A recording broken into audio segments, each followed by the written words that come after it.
What is up, everyone, and welcome to a special edition of The Danny Show. I'm your host, Daniel Cody, and this is where I give commentary and reviews on all things wrestling. Before I get started, I want to say this has been an amazing week to me as far as wrestling is concerned. We had Raw 30 was awesome. The tribute to Jay Briscoe on AEW was also great. I'm glad they went through and did a tribute because at first, tribute, I apologize, because at first they didn't want to do that because of something that happened 10 years ago. That's a little bull, but whatever. Glad they went through it. Let's get down with tonight's review of Friday Night Smackdown. We start off with Rey Mysterio versus Karrion Cross. Great sunset flip by Rey Mysterio onto the outside. I was not expecting Rey Mysterio to win this match at all, but I'm glad he did because we all know Karrion Cross is hard to beat. He's a monstrous guy, but I'm glad he won this match to give momentum. Mm. Nonetheless, I have a bad feeling that at the Royal Rumble, Simp Mysterio, who got stiff after getting roughed up in the gym by Rhea Ripley, is going to eliminate Rey Mysterio or have an encounter with Rey Mysterio at the Royal Rumble tomorrow, which will set up for a match at WrestleMania. I have a strong feeling that's what's going to happen.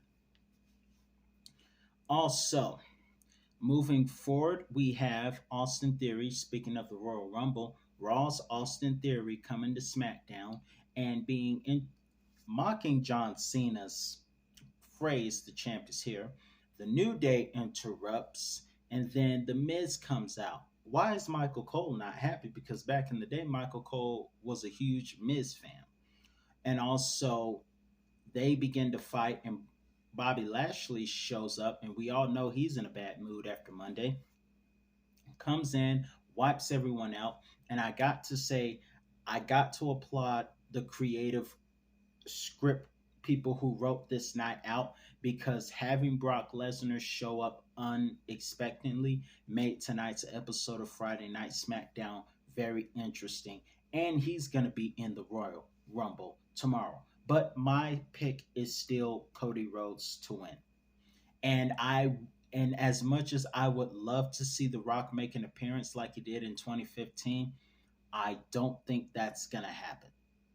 But I do hope Roman and The Rock face off at WrestleMania or another big stage. I don't know. I mean, we're already probably going to get Cody Rhodes versus Roman at some point, but we'll see what happens. Lacey Evans does a SmackDown short tonight where she puts a jobber, where she knocks out a jobber and puts her in the clutch, that little clutch that Bob Backlund and Sergeant Slaughter likes to use. Also, we had a tag team tournament tonight. Drew McIntyre and Sheamus were set to go up against Hit Row, but the Raiders had attacked them, and so Sheamus and Drew forfeited just to go attack the Raiders and find out where they were. And so the replacement would be Braun Strowman and Ricochet. And it's a good thing Samantha doesn't fight, or she would have came and attacked BFAB for putting her hands on Ricochet when the referee's back was turned. Nonetheless, Ricochet flies way better than Top Dollar does. Top Dollar is still the center of "you can't fly" jokes. And of course, Braun Strowman delivers the Monster Bomb, and Ricochet and Braun win, and they go on to face Imperium because tonight Imperium and Legado del Fantasma had a pretty good match, in my personal opinion.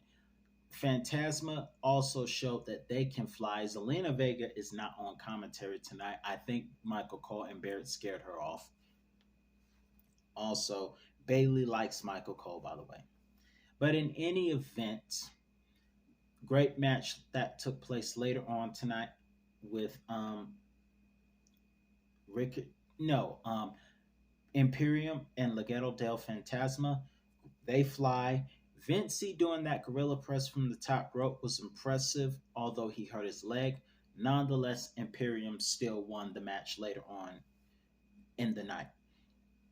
We have LA Knight mocking Bray Wyatt's old entrance, which is interesting because Bray Wyatt said he could not go back to that entrance again because to him, that died when Luke Harper passed away. And to go back to that, he feels would have dishonored Luke Harper because that was during the era of Luke Harper. So to go back to the Hawaiian shirts, I don't think Bray's going to do that again. So it surprised me when I heard that music come out. But then it was LA Knight mocking Bray Wyatt. And last week I thought we were going to get the Fiend's return, but the Bray Wyatt said in that interview today that the Fiend died at WrestleMania a couple of years ago in Tampa. As far as his issues with Alexa Bliss are concerned, jury's still out on that. But unfortunately, we will never know what The Undertaker said. That was one of my favorite moments of Raw. When The Undertaker came out as the ABA with his bike again and shared a moment with Bray Wyatt. I don't know what Undertaker whispered, and we'll never know because Bray said that's between him, God, and the devil, and the Undertaker, and he will willingly take that to the grave. But it was a great moment to him. So I don't know what he said, but all I can do is trust that it was a good thing that was said, and it was a great moment. One of my favorite moments of Raw 30. Also, really excited about the Pitch Black match. I don't know what is going to happen. I don't think the Fiend's going to show up because the Fiend died a couple of years ago at WrestleMania. The whole original Bray Wyatt, the Eater of Worlds, with the Hawaiian shirts and the hat, that's gone. And it's so interesting that all parts of that represent Bray Wyatt because he said in the interview that all of those things, even that story he told on Halloween and WWE.com in 2015, all of those stories are a huge part of his life. Even Uncle Howdy, the Fiend, I don't know how that reaches him personally, but we all have our own sides that not a lot of people see. We all have our wild sides. We have in some way.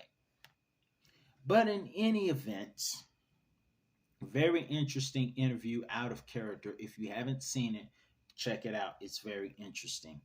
We have the main event match tonight after we found out that Charlotte will face Sonya after Sonya interrupted an out of character interview. They're going to face off next week.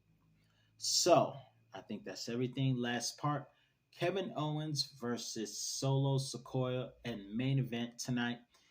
It was pretty good. They traded super kicks and shoulder blocks.